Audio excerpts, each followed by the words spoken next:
வாங்க ஃப்ரெண்ட்ஸ், இன்றைக்கி என்ன லஞ்சுன்னு சொல்லி பார்க்கலாம். என்னோடய வீடியோஸை மிஸ் பண்ணாமல் நிறைய பேர் பார்த்துட்டே இருக்கீங்க.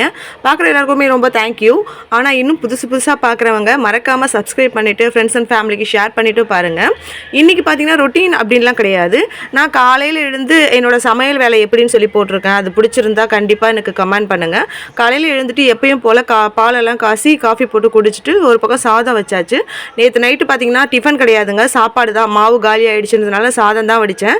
அதனால் சாதத்துக்கு ரசம் வச்சேங்க. சூப்பராக இருக்குது ரசம். அது காலையிலக்கு சேர்த்து தான் வச்ச ரசம் நான். ஏன்னா இன்றைக்கி நம்ம செவ்வாய்க்கிழமை ரசம் வைக்க முடியாது, கீரை இருக்குது, கீரை கடையவும் முடியாது. அதனால் ரசத்துக்கு கீரை பொரியல் பண்ணிடலான்னு சொல்லிட்டு சிகப்பு தண்டைக்கீரை பார்த்திங்கன்னா சூப்பராக ஃப்ரெஷ்ஷாக கிடச்சிது. சரி, அதை வாங்கிட்டு வந்து நல்லா நான் வந்து கடுகுலாம் போட்டு தாளிக்க மாட்டேன். சும்மா கடலைப்பருப்பு உளுத்தம்பருப்பு போட்டுட்டு காஞ்ச மிளகாய் வெங்காயம் பூண்டெல்லாம் தட்டி போட்டு சூப்பராக வதக்கி அந்த கீரையை பார்த்திங்கன்னா தண்டு கொஞ்சம் முத்தி இருந்தது.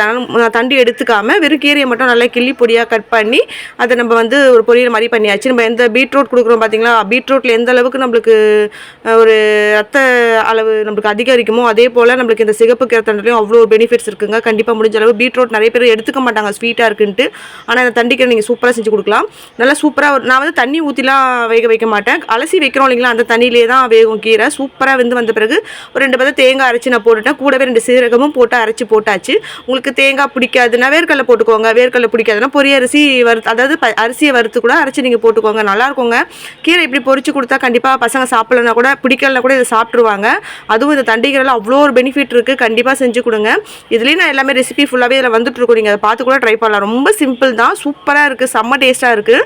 நெக்ஸ்ட்டு பார்த்தீங்கன்னாக்கா ப்ரோக்கோலி 2 வாங்கிட்டு வர சொன்னேன். சரி, ரொம்ப நாளாக பிள்ளைங்க கேட்டுட்ருக்காங்கன்ட்டு ப்ரோக்கோலி தான் வாங்கிட்டு வந்துட்டு அது நம்ம வேக வச்சு கொடுத்தா பொரிச்சு கொடுத்தா இறங்க மாட்டேங்குதுங்க. ஆனால் இப்படி 65 போட்டு கொடுத்தாக்கட்டா நல்லா இறங்குது. ஆனால் அப்படி பொரிச்சு கொடுக்கக்கூடாது, ரொம்ப ஆயிலில் வேக வச்சு கொடுக்கக்கூடாது. ப்ரோக்கோலி முடிஞ்ச அளவுக்கு நீங்கள் பொரியலோ இல்லைன்னா தொக்கோ பண்ணி கொடுங்க, ரொம்ப நல்லது. இல்லைன்னா ஆம்லேட் மாதிரி கூட நீங்கள் நல்லா பொரிச்சு போட்டு பொரியாக போட்டு செஞ்சு கொடுக்கலாம். டஸ்ட்பின் கவர் நான் இப்படி தாங்க போடுவேன். டஸ்ட்பின் கவர் போட்டுட்டு நல்லா 2 பக்கமும் முறுக்கி விட்டுட்டு உள்ளே சொருக்கிட்டிங்கன்னா டஸ்ட்பின் கவர் நம்ம குப்பை கொட்ட சொல்ல வெளியே நழுவியே வராது. நான் இதை தான் பண்ணிக்கிட்டு இருக்கேன். நீங்கள் முடிஞ்சால் ஃபாலோ பண்ணிக்கோங்க. சமையல் வேலையெல்லாம் முடிச்சாச்சுங்க. கீரை பொரியல் பண்ணிவிட்டு ப்ரோக்கோலி பொரிச்சிட்டு சாதம் வடிச்சிட்டு ரசம் இருக்குது. பசங்களுக்கு அந்த நட்ஸ்லாம் அரைச்சும் கொடுத்தாச்சு. அவ்வளோதான் லஞ்சு. கூடவே கிச்சன் க்ளீன் பண்ணிவிட்டு பாத்திரம்லாம் விளக்கிட்டு கோலமும் போட்டாச்சு. இன்றைக்கி செவ்வாய்க்கிழமை, கண்டிப்பாக செவ்வாய்க்கிழமை மதியம் நான் சாமி கும்பிடுவேன்றதுனால வேலை இருக்குது, சாமி கும்பிட்ற வேலை இருக்குது. நாளையிலேருந்து பார்த்தீங்கன்னா புதன்கிழமை நான் சஷ்டி விரதம் இருக்க போகிறேன். யாரெல்லாம் சஷ்டி விரதம் இருக்க போகிறீங்களோ நாளையிலேருந்து என் கூடவே நீங்கள் ஸ்டார்ட் பண்ணலாம். உங்களுக்கு ஏதாச்சும் சந்தேகம்லாம் இருந்ததுன்னா கூட கண்டிப்பாக கமெண்ட்டில் கேளுங்க, உங்களுக்கு நான் சொல்கிறேன். இந்த சஷ்டி விரதத்தில் என்னென்ன விளக்கு போட்டால் என்னென்ன நடக்கும், எப்படி நம்ம விளக்கு போட்டால் வேலைக்கு, குழந்தை பிறக்க, நம்ம வீட்டில் பிரச்சனைகள் தீர, இதுக்கெலாம் ஒரு விளக்கு போடுவாங்க இல்லைங்களா, தீபம், அதை எப்படிலாம் போடலாம் சொல்லிட்டு நான் கண்டிப்பாக சொல்ல போகிறேன். யாருமே மிஸ் பண்ணாமல் கண்டிப்பாக இந்த வீடியோவை பார்த்தீங்கன்னா ஒரு நல்ல ஐடியாஸ் உங்களுக்கு கிடைக்கும். இன்றைக்கி லஞ்ச் வேலையெல்லாம் குயிக்காக முடிஞ்சு போச்சு. மதிய பூஜை வேலையை பார்க்கலாம். Thank you.